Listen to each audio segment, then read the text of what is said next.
જય શ્રી કૃષ્ણ. કેમ છો તમે બધા? આજની વાર્તા છે માના અંતિમ સંસ્કાર. તો ચાલો આજની વાર્તા શરૂ કરીએ.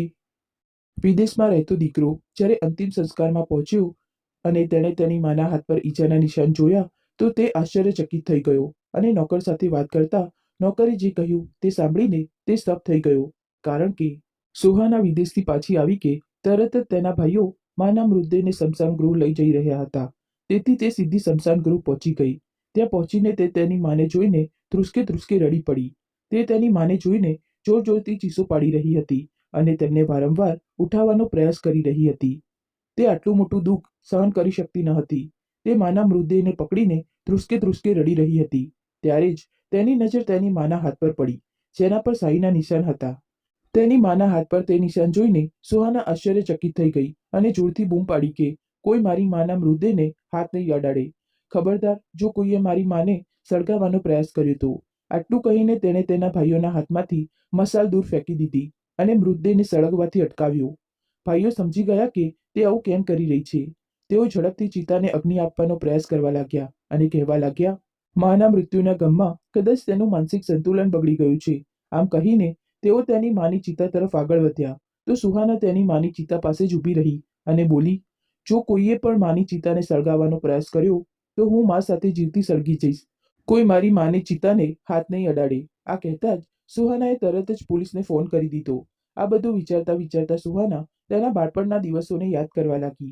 સુલોચનાબેન એક મધ્યમવર્ગીય પરિવારના મહિલા હતા અને સામાન્ય રીતે જેમ બધા લોકો કોઈક ને કોઈ ગામ સાથે જોડાયેલા હોય છે તેમ સુલોચનાબેન પણ એક ગામડાના મહિલા હતા. પરંતુ જ્યારે તેમના બાળકો ખૂબ નાના હતા ત્યારે તે તેમના પરિવાર એટલે કે તેમના પતિ અને બાળકો સાથે શહેરમાં આવી ગયા હતા. શહેરમાં આવ્યા બાદ શરૂઆતના કેટલાક દિવસો ખૂબ જ મુશ્કેલ ભર્યા હતા. શરૂઆતમાં તો ન ખાવા માટે રોટલી હતી, ન પહેરવા માટે કપડાં હતા. તેઓ ખૂબ જ સામાન્ય જીવન જીવતા હતા કારણ કે સુલોચનાબેનના પતિ દેવેન્દ્રભાઈ કોઈ બિઝનેસમેન ન હતા અને ન તો તેમની બહુ સારી નોકરી હતી. શહેરમાં આવ્યા તો થોડા પૈસા લઈને આવ્યા હતા અને તે જ પૈસાથી તેમનો અત્યાર સુધીનો ખર્ચો ચાલી રહ્યો હતો. પરંતુ પરિવારના ખર્ચા વધતા જ જાય છે અને પૈસા ક્યાં ઉડી જાય છે તે ખબર જ નથી પડતી. બસ આ જોઈને તેમણે તરત જ પોતાના માટે કામ ધંધો શોધવાનું શરૂ કરી દીધું. પણ તેમને ઝડપથી કામ પણ ન મળ્યું. તો મજબૂરીમાં શરૂઆતમાં તો બિચારા મજૂરીનું કામ કરવા લાગ્યા. પછી ધીમે ધીમે તેમણે ફેક્ટરીમાં કામ મળ્યું અને ત્યાંથી બે પૈસા કમાવા લાગ્યા. અહીં તેમની પત્ની સુલોચનાબેન ઘરના કામમાં નિપુણ હતા. તેથી તે પોતાના ઘરને તો સંભાળતા જ હતા, સાથે સાથે લગ્ન પ્રસંગોમાં જ્યારે ઘરે બહુ કામ ચાલતું હોય છે ત્યારે કેટલાક લોકો રસોઈ બનાવવા માટે મજૂરોને રાખે છે. તો બસ આવી જ મજૂરી એટલે કે લગ્ન પ્રસંગોમાં લોકો માટે રસોઈ બનાવવાનું કામ સુલોચનાબેન કરી લેતા હતા, જેનાથી મહિનામાં કેટલાક દિવસ કામ કરવાથી જ તેમને પણ ઠીકઠાક પૈસા મળી જતા હતા. તે પૈસા તે પોતાની પાસે જમા કરી રહ્યા હતા અને આ રીતે પોતાના પતિને કહીને પણ કામ કરતા રહ્યા અને તે પૈસા જમા કરતા રહ્યા. અહીં દેવેન્દ્રભાઈને ઘણા વર્ષો સુધી જે મહેનત કરી હતી, બીજા 3 વર્ષમાં હવે તેમની પાસે થોડા ઘણા પૈસા ભેગા થઈ ગયા હતા. તેમણે વિચાર્યું કે એક દુકાન કરી લઈએ. કોઈની નોકરી પણ નહીં કરવી પડે અને ન તો કોઈની વાતો સાંભળવી પડશે. જેવું ઈચ્છો તેટલું કામ કરો અને જેટલો નફો થશે તે બધો પોતાનો.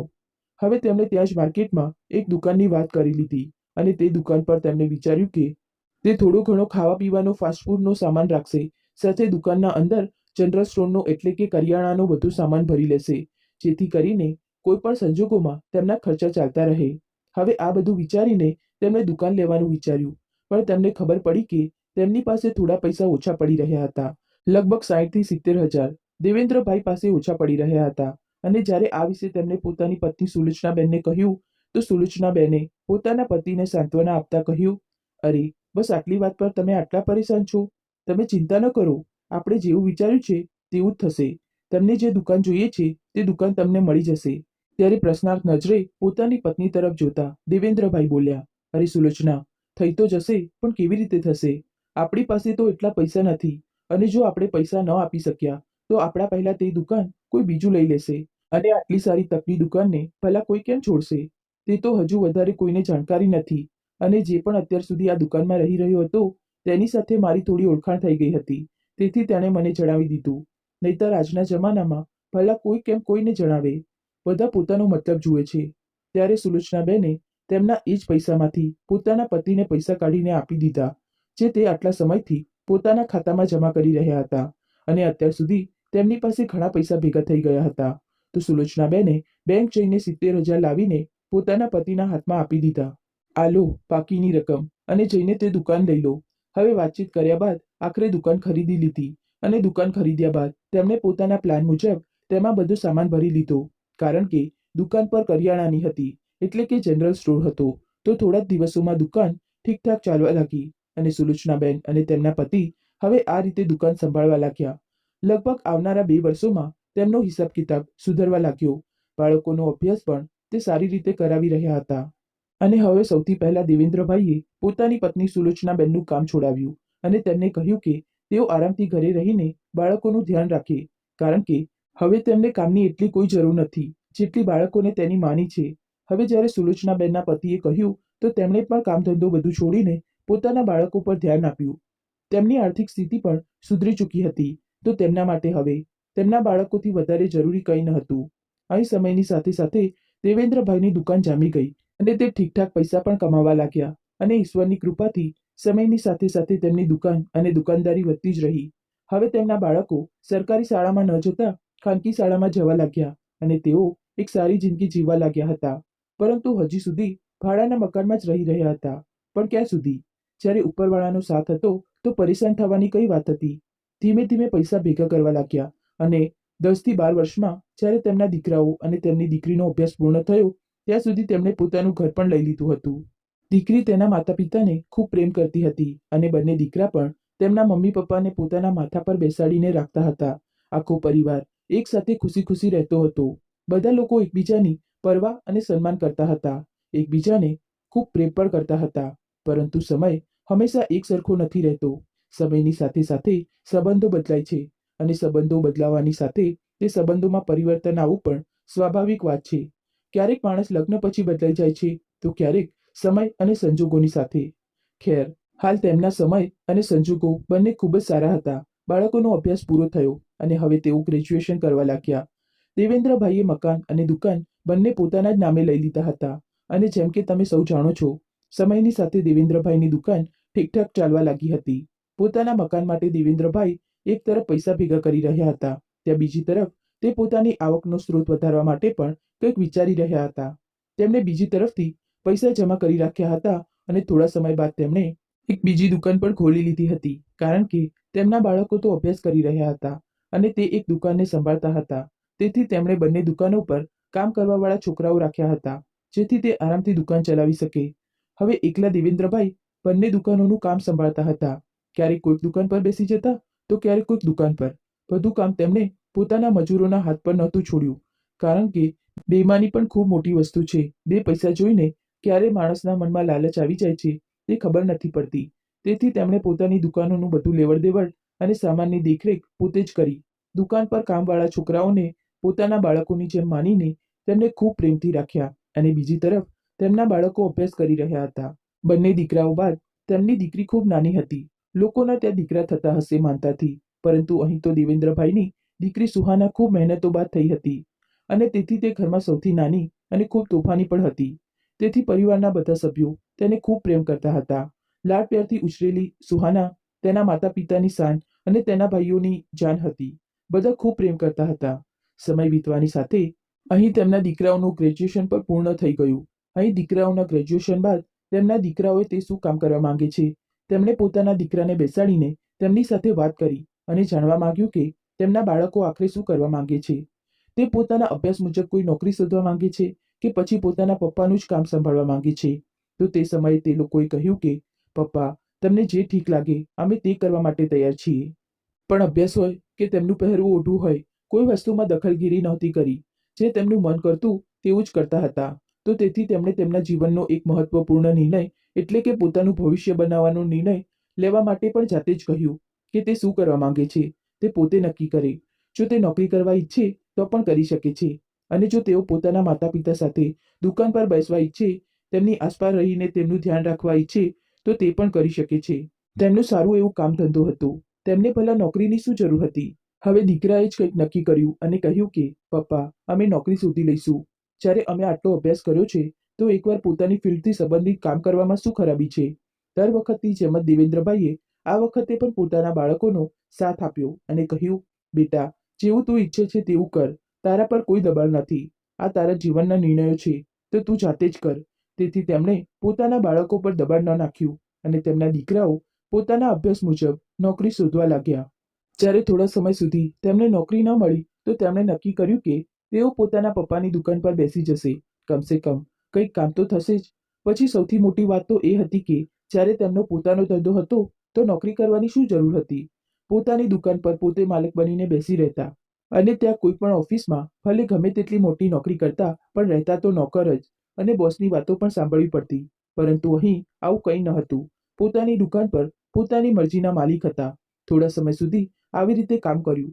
પછી તેમને જ્યારે આ કામમાં જ નફો દેખાયો તો બંને એક એક દુકાન સંભાળવા લાગ્યા અને અહીં દેવેન્દ્રભાઈ બંને દુકાનો પર અહીં ત્યાં ફરતા રહેતા અને પૂરી દેખરેખ કરતા રહેતા. જેમ દીકરાઓએ દુકાનનું કામ શરૂ કર્યું તો તેમણે પોતાના દીકરા માટે છોકરીઓ જોવાનું શરૂ કરી દીધું હતું. જ્યારે દીકરાઓએ દુકાન સંભાળી ત્યારે તેમણે પોતાના બંને દીકરાઓના લગ્ન કરી દીધા અને હવે જોતજોતામાં સમય વીતતો જઈ રહ્યો હતો. અહીં તેમની દીકરી હજુ ગ્રેજ્યુએશનના ફર્સ્ટ યરમાં હતી અને પોતાનો અભ્યાસ કરી રહી હતી. તેમની દીકરી ભણવામાં ખૂબ હોશિયાર હતી અને તે કંઈક મોટું કરવા ઈચ્છતી હતી. દીકરીએ 12મા પછી વિદેશ જઈને અભ્યાસ કરવાની ઈચ્છા વ્યક્ત કરી, પરંતુ તેને વિદેશ મોકલવાની વાત લઈને સુલોચનાબેન અને તેમના પતિ દેવેન્દ્રભાઈ કંઈ નક્કી કરી શકતા ન હતા.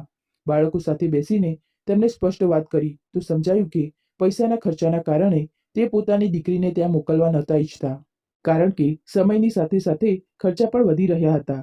દીકરાઓના લગ્ન પછી પરિવારમાં પણ ઘણા ખર્ચા વધી ગયા હતા અને લગ્નનો ખર્ચ થયો હતો તે અલગ અને લોન પણ લીધી હતી. તેથી તેનો હપ્તો પણ જઈ રહ્યો હતો. કમાણી તો બધાને દેખાય છે, પણ ખર્ચા તો તે જ જાણે છે જે કમાઈ રહ્યો હોય. બસ કંઈક આવું જ હતું, પરંતુ ખર્ચા પણ તે જ રીતે હતા.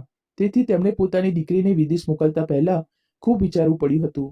તેમણે 12મામાં આવતા જ જ્યારે દીકરીએ તેમને કહ્યું હતું કે મારે વિદેશ જઈને અભ્યાસ કરવો છે, તો તેમણે તેને સમજાવ્યું હતું કે બેટા, તને પરદેશ જઈને અભ્યાસ કરવાથી કોઈ રોકશે નહીં, પરંતુ તારે મહેનત કરીને અભ્યાસ કરવો પડશે. અને અમે સાંભળ્યું છે કે સરકાર પણ આવા બાળકોને મદદ કરે છે જે મહેનત કરે છે, અભ્યાસ કરે છે અને આગળ વધવા ઈચ્છે છે. કેટલાક ફોર્મ નીકળે છે, કદાચ વિદેશમાં અભ્યાસ કરવાનો મોકો મળે છે, તે પણ સરકારના ખર્ચે. તો બેટા, એકવાર તું પણ તે અભ્યાસ કરીને જોઈ લેજે. આ વાત તેમની દીકરી સુહાનાને પણ સમજ આવી અને તેણે 12મામાં ખૂબ મહેનત કરીને તે પરીક્ષા પાસ કરી લીધી અને હવે તે વિદેશમાં અભ્યાસ કરવા માટે જઈ ચૂકી હતી અને પૂરું મન લગાવીને વિદેશમાં અભ્યાસ કરી રહી હતી. અને અહીં ઘરે દીકરીના ગયા પછી બે બે વહુઓ હતી, તેથી દીકરીની ઉણપ એટલી અનુભવાતી ન હતી અને બંને વહુઓ બહેનો હતી, તેથી તે બંનેમાં અંદરો અંદર ઠીકઠાક બનતું હતું. જ્યારે દીકરા માટે સંબંધ આવ્યો અને કહેવામાં આવ્યું કે બંને બહેનો છે, તો સુલોચનાબેને પણ વિચાર્યું કે ચાલો, ઓછામાં ઓછું બંને અંદરો અંદર પ્રેમથી રહેશે, ઘરમાં કોઈ કલેશ નહીં થાય. અહીં દીકરાઓ પરિવાર અને દુકાનોનું બધું કામ સંભાળવા લાગ્યા હતા, પરંતુ હજુ પણ એટલી જાણકારી ન હતી. તેથી દેવેન્દ્રભાઈ ભાગદોડ કરતા રહેતા અને બહારના બધા કામ સંભાળતા અને તેમને શીખવાડતા રહેતા હતા. એક દિવસ જ્યારે દેવેન્દ્રભાઈ એક દુકાનથી બીજી દુકાન તરફ જઈ રહ્યા હતા તો અચાનક તેમનું મૃત્યુ થઈ ગયું. એક મોટા ટ્રકે તેમનું એક્સિડન્ટ કરી દીધું અને ટ્રકવાળો તેમને મારીને ભાગી ગયો. રસ્તામાંથી પસાર થતા એક માણસે જ્યારે તેમને રસ્તા પર બેભાન જોયા અને માથામાંથી લોહી નીકળતું જોયું તો તરત હોસ્પિટલમાં દાખલ કરાવ્યા અને પોલીસને જાણ કરી. ત્યારે જઈને ક્યાંક દેવેન્દ્રભાઈના ઘરવાળાને આ વિશે ખબર પડી. પોલીસવાળાને દેવેન્દ્રભાઈએ પોતાના અંતિમ શબ્દોમાં એ જ જણાવ્યું કે એક ટ્રકવાળાએ તેમનું એક્સિડન્ટ કર્યું અને પછી ભાગી ગયો. જે દિવસે એક્સિડન્ટ થયું તે જ દિવસે તરત જ સુહાનાને જાણ કરી દેવામાં આવી અને તે પોતાના પિતાને જોવા માટે ત્યાંથી નીકળી ગઈ. બીજા દિવસે સવારે જ્યારે સુહાના પોતાના દેશ પહોંચી ત્યાં સુધીમાં તેના પિતાને ભાન પણ આવી ગયું હતું અને તેમણે પોલીસવાળાને નિવેદન આપ્યું. તેમાં તેમણે એક્સિડન્ટ વિશે જણાવ્યું અને પોતાના દીકરા અને દીકરીને બોલાવીને તેમને એ જ સમજાવ્યું કે બેટા, મેં મારા જીવતા જીવ તમારી માને ખૂબ પ્રેમ અને ખૂબ સન્માનથી રાખી છે. મારા ગયા પછી તમારી માનું પૂરું ધ્યાન રાખજો. ક્યારેય કોઈ વસ્તુ માટે હેરાન ન કરતા, તેનું પૂરું ધ્યાન રાખજો. કદાચ હું તેનું ધ્યાન હવે નહીં રાખી શકું. પોતાના બાળકો માટે તેમના આ શબ્દો કંઈક છેલ્લા શબ્દો હતા. તે પછી જ્યારે દેવેન્દ્રભાઈએ પોતાની આંખો બંધ કરી તો ફરી તેમણે ક્યારેય પોતાની આંખો ન ખોલી.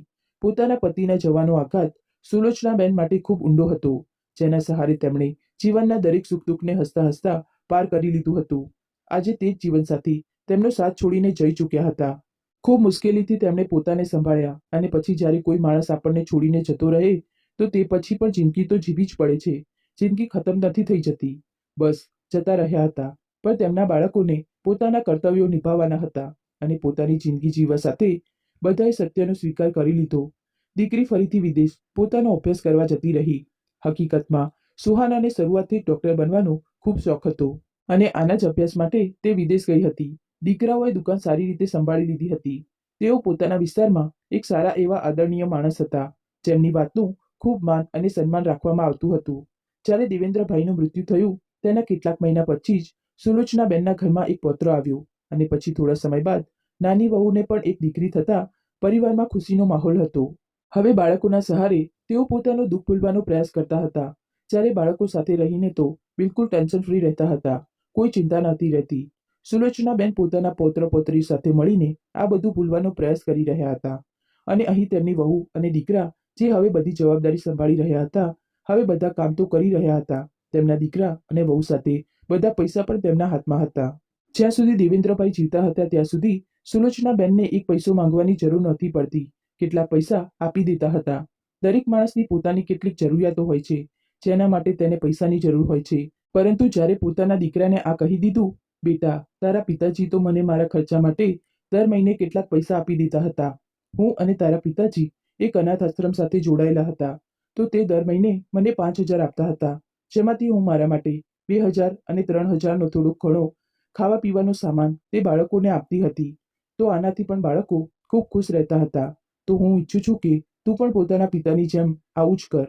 ત્યારે તો તેમનો દીકરો કંઈ ન બોલ્યો, પરંતુ જેમ જ પહેલી તારીખ આવી અને તેની માએ તેની પાસે 5,000 માંગ્યા તો તેમનો દીકરો બોલ્યો, અરે, મને તો એક વાત સમજાતી નથી માં. તમારી પાસે આટલા બધા નકામા પૈસા છે કે શું, કે તેને પણ આપી દો. એક તો પહેલાં જ દરવાજા પર કોઈ ભીખ માંગવા આવી જાય તો તમે તેને હંમેશા કંઈક ને કંઈક આપીને મોકલો છો, ક્યારેક 50 તો ક્યારેક 100, અને ઉપરથી હવે તમારે 5,000 મહિનાના બાળકો માટે આપી દઉં. મને તો એક વાત સમજાતી નથી કે તમને ખર્ચ કઈ વાતનો છે અને તમને આટલા પૈસા કેમ જોઈએ છે, કારણ કે ઘરમાં બધું સામાન તો આવે જ છે. તમને ખર્ચ માટે પૈસાની શું જરૂર છે? માની લો કે જ્યારે પપ્પા હતા તો તમને પૈસા આપી દેતા હશે, પણ અત્યારની વાત અલગ છે. હવે મોંઘવારી એટલી વધારે છે, દુકાનમાં ભલા કેટલા પૈસા બચે છે. જેટલા પૈસાનો સામાન લાવીએ છીએ તેના અડધાથી અડધા પૈસા પણ નથી બચતા. આવામાં બાળકોનો અભ્યાસ, ઘરના ખર્ચા બધું જોવું પડે છે અને તમે તો હદ કરી નાખી. આટલું કહીને દીકરો માની સામેથી ઝડપી પગલા સાથે નીકળી ગયો, પણ સુલોચનાબેન ત્યાં જ ઊભા રહી ગયા.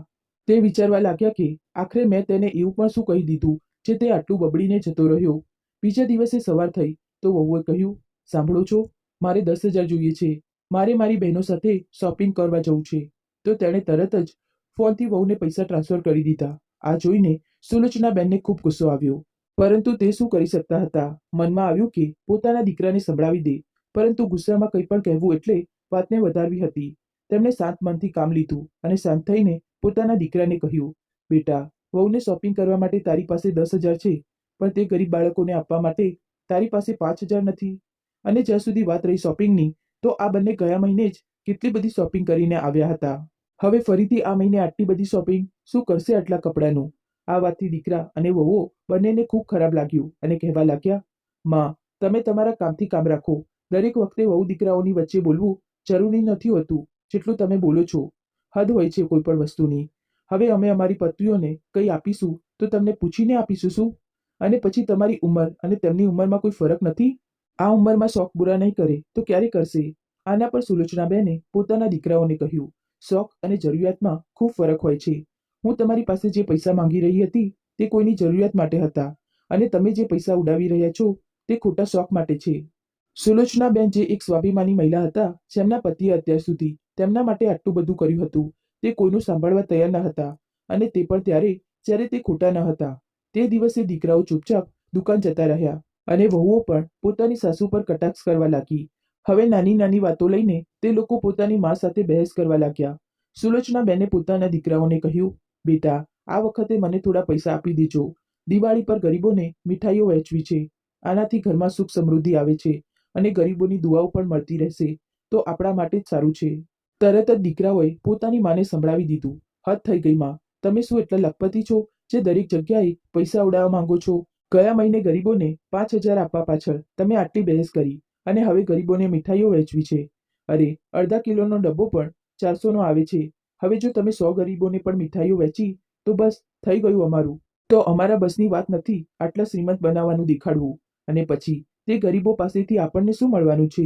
જો તમે અમારી કોઈ મદદ નથી કરી શકતા તો કમસે કમ અમારા ખર્ચા વધારવાની વાત તો ન કરો. હવે તો દીકરા અને વહુ દરેક વાત પર ઉલટું બોલવા લાગ્યા. અને અહીં દીકરાઓએ પોતાના સાસરીવાળાને 2,500 રૂપિયાની મીઠાઈ, કપડાં અને દિવાળી પર ભેટ મોકલાવ્યા. આ બધું જોઈને ફરીથી સુલોચનાબેનને ખૂબ ગુસ્સો આવ્યો. અરે, તમે ત્યાં 20,000 થી 30,000 ખર્ચી નાખ્યા. જો અહીં 10,000 ખર્ચી નાખતા તો શું જતું રહેતું? દીકરાએ જ્યારે પોતાની માની વાત સાંભળવાનું બંધ કરી દીધું હતું તો સુલોચનાબેને વિચાર્યું કે કોઈ વાત નહીં, હવે જ્યારે મારા દીકરાઓ દાન કરવાનું કોઈ કામ કરવા નથી ઈચ્છતા તો આ તેમની ઈચ્છા છે, ના કરવું હોય તો ના કરે, હું વધારે શું કહું. તેથી ચૂપ રહેવા લાગ્યા અને દીકરાઓથી હવે કંઈ ન કહેતા. હવે તો ધીમે ધીમે દીકરા અને વહુ ખૂબ વધારે પૈસા ઉડાવવા લાગ્યા. દરરોજ ક્યારેક મૂવી જોવા જતા, ક્યારેક પિક્ચર જોવા જતા અને આ બધું કરતા કરતા તેમણે પોતાની દુકાન બરાબર કરી નાખી. 2 જ વર્ષમાં તેમના સંજોગો પહેલા કરતાં ખૂબ ખરાબ થઈ ગયા. હવે તેમની પાસે ઉડાવવા માટે પૈસા જ નહોતા. પૈસા ઉડાવવા તો દૂરની વાત, જે ઇજ્જત તેમના પિતાએ આટલી મહેનતથી બનાવી હતી, ખોટા મિત્રોની સંગતમાં પડીને તેમણે તે ઇજ્જત પણ માટીમાં ભેળવી દીધી. અહીં દુકાન પર જવાનું પણ લગભગ બંધ કરી રાખ્યું હતું, જેના કારણે તેઓ કંઈ પણ નફો કમાઈ શકતા ન હતા. દુકાન પર રહેવાવાળા છોકરાઓ પણ તેમની સાથે ચાલાકી કરવા લાગ્યા હતા, કારણ કે તેમને ખબર હતી કે તેમને કોઈ વસ્તુનું ભાન નથી રહેતું, બસ પોતાના મોજ મસ્તીમાં મસ્ત રહે છે. અને આવી જ રીતે તે ડૂબતા જઈ રહ્યા હતા. અને જ્યારે તેમના પર દેવું વધી ગયું તો દીકરાઓએ પોતાની માને કહ્યું, માં, અમને લાગે છે કે આપણે એક દુકાન ભાડે આપી દેવી જોઈએ, જેનાથી થોડા પૈસા આવતા રહે. ત્યારે બીજો દીકરો બોલ્યો, ભાડે આપવાથી આપણું દેવું નહીં ઉતરી જાય. માં, મને તો લાગે છે કે આપણે એક દુકાન વેચવી પડશે. તમે દુકાનના કાગળો પર સહી કરી દો, જેથી અમે એક દુકાન વેચી શકીએ અને દેવામાંથી મુક્ત થઈ શકીએ. જુઓ માં, આ બધું ધન દોલત શું કામનું, જો માણસ જ શાંતિથી ન રહી શકે તો. અને હવે અમારા લેણદારો અમારું જીવવું મુશ્કેલ કરી રહ્યા છે, તેથી કૃપા કરીને તમે આ કાગળિયા પર સહી કરીને આ દુકાનને વેચી દો, જેના પૈસાથી અમે અમારું દેવું ઉતારી શકીએ. જ્યારે તેમને આ ખબર પડી તો સુલોચનાબેને ના પાડી દીધી અને તેમણે પોતાના દીકરાઓને કહ્યું, તમે તમારી અય્યાસીઓ અને તમારા શોખના કારણે પોતાના પર દેવું કર્યું છે, કોઈ સારા કામ માટે નથી કર્યું. મારા પતિએ તમારા માટે જે આટલું બધું કરીને આપ્યું હતું તેને પણ તમે બરબાદ કરી દીધું. અને ઉપરથી હવે તમે ઈચ્છો છો કે હું તે દુકાન તમારા નામે કરી દઉં? બિલકુલ નહીં. હું તે દુકાન તમારા નામે ક્યારેય નહીં કરું. મારા પતિએ મળતા પહેલા તેથી જ મને આ દુકાનની માલકીન બનાવી, કારણ કે જો બધું તમારા નામે હોત તો તમે બધું બરબાદ કરી દેત. ભલે કંઈ પણ થઈ જાય, હું આ પ્રોપર્ટી તમારા નામે નહીં કરું. બેટા, મારા પતિએ જતા પહેલા બધું મારા નામે કર્યું છે અને આ બધું મારા નામે જ રહેશે જ્યાં સુધી મારું મૃત્યુ નથી થતું, કારણ કે હું મારા પતિની દરેક વિરાસતની રક્ષા કરીશ અને મારા જીવતા જીવતો તેમને વહેંચવા નહીં દઉં. આ બધી વાતો સાંભળીને દીકરા અને વહુ ખૂબ નારાજ થઈ ગયા અને તેમણે પોતાની મા સાથે ખૂબ બહેસ પણ કરી. પરંતુ સુલોચનાબેન ન માન્યા અને તેમણે અંગૂઠો લગાવવાની સાફ ના પાડી દીધી. દીકરા અને વહુ ખૂબ વધારે ગુસ્સામાં હતા કે જો મા અહીં અંગૂઠો નહીં લગાવે કે સહી નહીં કરે તો કેવી રીતે થશે. હવે તે લોકો ખૂબ ચિંતામાં હતા. પછી શું હતું, રાત્રે સુલોચનાબેન જ્યારે સુવા જઈ રહ્યા હતા તો દીકરા વહુના રૂમમાંથી અવાજો આવતો સાંભળ્યો. જઈને જોયું તો ચારે એક જ રૂમમાં વાતો કરી રહ્યા હતા અને કહી રહ્યા હતા, જો માં જીવતા જીવ આ બધું આપણા નામે નહીં કરે તો તેમના મૃત્યુ પછી તો બધું આપણું જ હશે ને. હવે માને મારવા પડશે. જ્યારે દીકરાઓ આ બધી વાતો કરી રહ્યા હતા તો સુલોચનાબેને આ બધું સાંભળી લીધું અને તે આવું સાંભળીને ગભરાઈ ગયા અને ત્યાંથી ભાગવા લાગ્યા. પરંતુ વહુ દીકરો તેમને જોઈ ગયા. દીકરા વહુ બહાર આવીને તેમના પર તૂટી પડ્યા અને તેમને પકડીને ઝેર પીવડાવી દીધું અને પછી પોતાના માના હાથના અંગૂઠાના નિશાન બધા કાગળો પર લઈ લીધા અને કેટલાક ખાલી કાગળો પર પોતાની માના અંગૂઠાના નિશાન લઈ લીધા અને સાથે સહી કરાવી લીધી. તેમણે આ ઘરના કાગળો પર પહેલાથી જ તૈયાર કરાવી રાખ્યા હતા. પછી વિચારવા લાગ્યા કે આખરે હવે આ બધાનું શું કરવામાં આવે, કેવી રીતે હવે આ હત્યાને મૃત્યુમાં બદલવામાં આવે, જેથી કોઈને આપણા પર શંકા ન થાય. ત્યારે તે દીકરાઓએ પોતાની જ માને તેમના જ રૂમમાં મૂકી દીધા અને બીજા દિવસે સવાર થવાની રાહ જોઈ અને સવાર થતાં જ ચીસ અને બૂમો પાડવા લાગ્યા. આસપાસના લોકો ભેગા થયા અને તે પોતાની માને લઈને રડવા લાગ્યા. પિતાજીના ગયાનો તમને આટલો મોટો આઘાત લાગ્યો કે તમે આત્મહત્યા કરી લીધી. દીકરીને જ્યારે આ બધું ખબર પડી તો તે પણ ત્યાંથી તરત જ નીકળી પડી. તેના પિતાજી તો પહેલા જ દુનિયા છોડીને જઈ ચૂક્યા હતા અને 2 જ વર્ષની અંદર લગભગ તેની દુનિયા ઉજળી ગઈ હતી. તે 2 જ વર્ષમાં અનાથ થઈ ગઈ હતી. હવે તેનું કોઈ નહોતું રહ્યું સિવાય મતલબી ભાઈઓ અને ભાભીઓના. જેવી જ તે ભારત પહોંચી તેને ખબર પડી કે તેની માના મૃતદેહને તે લોકો શમશાન ગૃહ લઈ જઈ રહ્યા છે તો તે સીધી શમશાન ગૃહ જ પહોંચી ગઈ. ત્યાં પહોંચીને તે પોતાની માને જોઈને ધ્રુસકે ધ્રુસકે રડી પડી. આખા રસ્તે તે તેવી જ રીતે રડતી આવી હતી. અને પોતાની માને જોતાં જ તે જોરથી ચીસો પાડીને રડતી રહી અને તેમને વારંવાર ઉઠાવવાનો પ્રયાસ કરતી રહી. તેનું કાળજું ફાટતું જઈ રહ્યું હતું. આખરે તેનું હવે રહ્યું જ કોણ આ આખી દુનિયામાં? આટલી ભીડ હોવા છતાં પણ તે સંપૂર્ણપણે એકલી હતી. આટલું મોટું દુઃખ તે સહન કરી શકતી ન હતી. પોતાની માને પકડીને ધ્રુસકે રડી રહી હતી. ત્યારે તેની નજર પોતાના માના હાથ પર પડી, જેના પર શાહીના નિશાન બનેલા હતા. એવું લાગી રહ્યું હતું જેમ કોઈએ સ્ટેમ્પ પર અંગૂઠો લગાવ્યો હોય. પોતાની માના હાથ પર તે નિશાન જોઈને સુહાનાને ખૂબ અજીબ લાગ્યું અને તે નિશાનીને જોઈને આશ્ચર્યચકિત થઈ ગઈ અને ત્યાં જોરથી બૂમો પાડવા લાગી. નહીં, કોઈ મારી માના મૃતદેહને હાથ નહીં અડાડે. ખબરદાર, જો કોઈએ પણ મારી માને અગ્નિ આપવાનો પ્રયાસ કર્યો તો. આટલું કહીને તેણે પોતાના ભાઈઓના હાથથી મસાલ દૂર ફેંકી દીધી અને મૃતદેહને સળગવાથી રોકી લીધો. આ બધું જોઈને બધા લોકો ચોંકી ગયા કે આ આવું કેમ કરી રહી છે, પરંતુ તેના ભાઈઓ સમજી ચૂક્યા હતા કે તે આવું કેમ કરી રહી છે અને તે ઝડપથી ચિતાને અગ્નિ આપવાનો પ્રયાસ કરવા લાગ્યા અને કહેવા લાગ્યા, માના મૃત્યુના ગમમાં કદાચ તેનું માનસિક સંતુલન બગડી રહ્યું છે, પરંતુ આપણે માની આત્માની શાંતિ માટે આ તો કરવું જ પડશે. આ બધું કહેતા તે લોકો પોતાની માની ચિતા તરફ આગળ વધ્યા તો સુહાના પોતાની માની ચિતા પાસે જઈને ઊભી રહી ગઈ અને બોલી, જો કોઈએ પણ માની ચિતાને અગ્નિ આપવાનો પ્રયાસ કર્યો તો હું મા સાથે જીવતી સળગી જઈશ. તેથી જ્યાં સુધી હું નથી કહેતી, કોઈ મારી માની ચિતાને હાથ નહીં અડાડે. આ કહેતા જ સુહાનાએ તરત જ પોલીસને ફોન કરી દીધો. પોલીસને ફોન પર વાત કર્યા બાદ સુહાના પોતાની માની ચિતાને વળગીને ત્યાં જ રોકાઈ ગઈ અને રડવા લાગી. આટલી જ વારમાં ભાઈઓએ ખૂબ પ્રયાસ કર્યો કે તે કોઈપણ રીતે પોતાની માની ચિતાને આગ લગાવી દે, પરંતુ કામવાળાઓની સામે જ્યારે સુહાનાએ પોતાને પણ અગ્નિને સમર્પિત કરવાની ધમકી આપી તો બધા લોકો રોકાઈ ગયા અને આટલો સમય સુહાના માટે પૂરતો હતો. આટલી જ વારમાં ત્યાં પોલીસ પણ પહોંચી ચૂકી હતી. પોલીસે ત્યાં પહોંચીને જોયું કે સુહાનેની માના હાથ પર શાહીના નિશાન લાગેલા છે, તે પણ ફક્ત એક અંગૂઠા પર. આવી સ્થિતિમાં સુહાના સાથે પોલીસવાળાને પણ સુલોચનાબેનના બાળકો પર શંકા થઈ.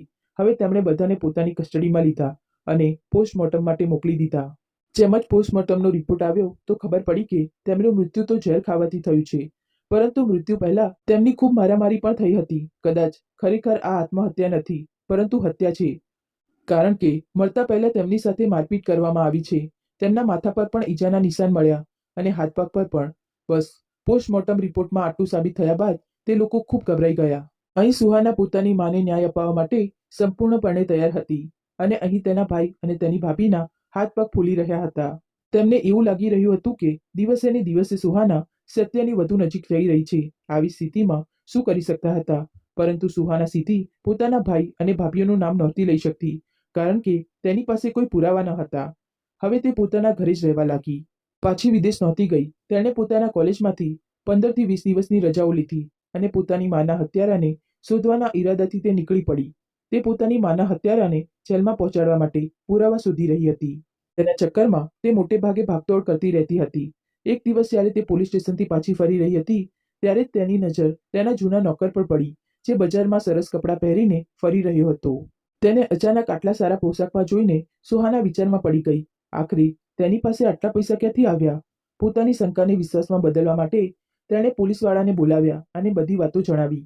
પોલીસે પણ શંકાના આધારે તેને કસ્ટડીમાં લઈ લીધો અને થોડી કડકાઈથી પૂછ્યા બાદ તેણે જણાવી દીધું કે હકીકતમાં જે રાત્રે સુલોચનાબેનના દીકરાઓએ તેમનું કતલ કર્યું હતું તે રાત્રે આ નોકર તેના ઘરમાં જ હતો અને તેમણે તેની માને મારતા જોઈ લીધા હતા.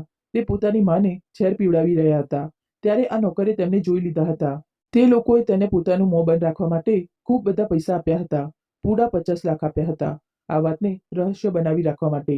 જ્યારે નિવેદન લીધું, બધું સાંભળ્યું તો તેના રૂવાટા ઊભા થઈ ગયા કે કેટલી બેદર્દીથી બે દીકરાઓએ પોતાની માને મારી નાખ્યા. સુહાનાએ ગુસ્સામાં આવીને પોતાના ભાઈઓને ખૂબ વાતો સંભળાવી અને ગુસ્સામાં આવીને તેણે તેમના પર હાથ પણ ઉપાડી દીધો.